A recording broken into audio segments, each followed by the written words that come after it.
Baka. Basahin nyo, basa. Baka. Kaba? Baka. Baka. Kabo. Api. Ay gamitin Kabo. natin ang salita sa usap.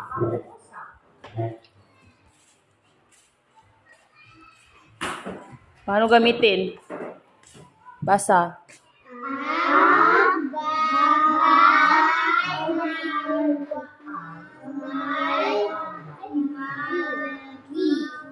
Very good.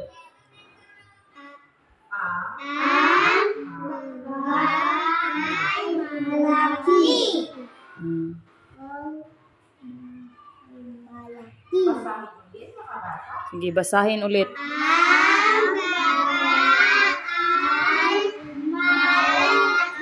Uy, tignan nyo muna yung arrow kung saan nakaturo bago basahin. Sige.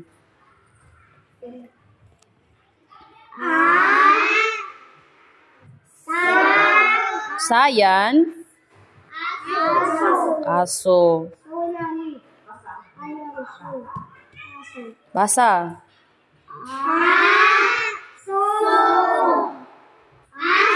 Very good. Sa laho din, di ko naririnig ang boses. Ngayon naman, ay gamitin natin ang salita aso sa pangungusap.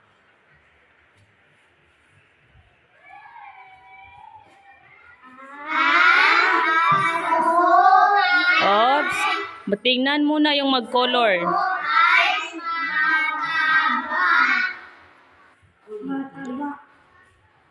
Ulitin.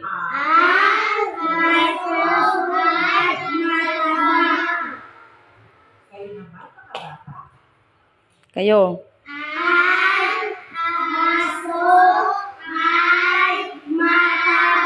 Uy, meron pa. Hintayin ang arrow.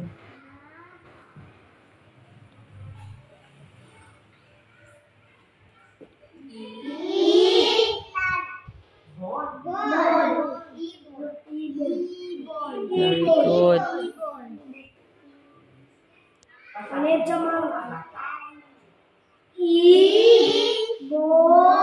Hoy, may arrow. Ibon.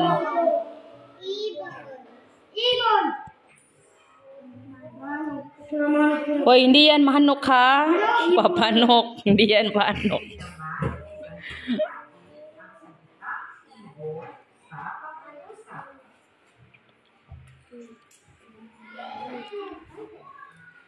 Basa.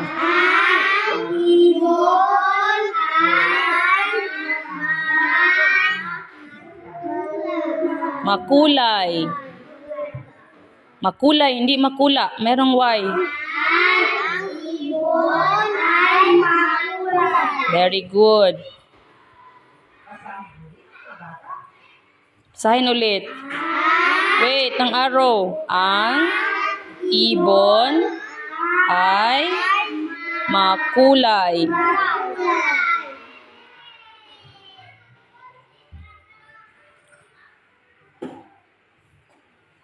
Ano yan? Very good. Pusa. Ano yung pusa? Barong. Ulitin.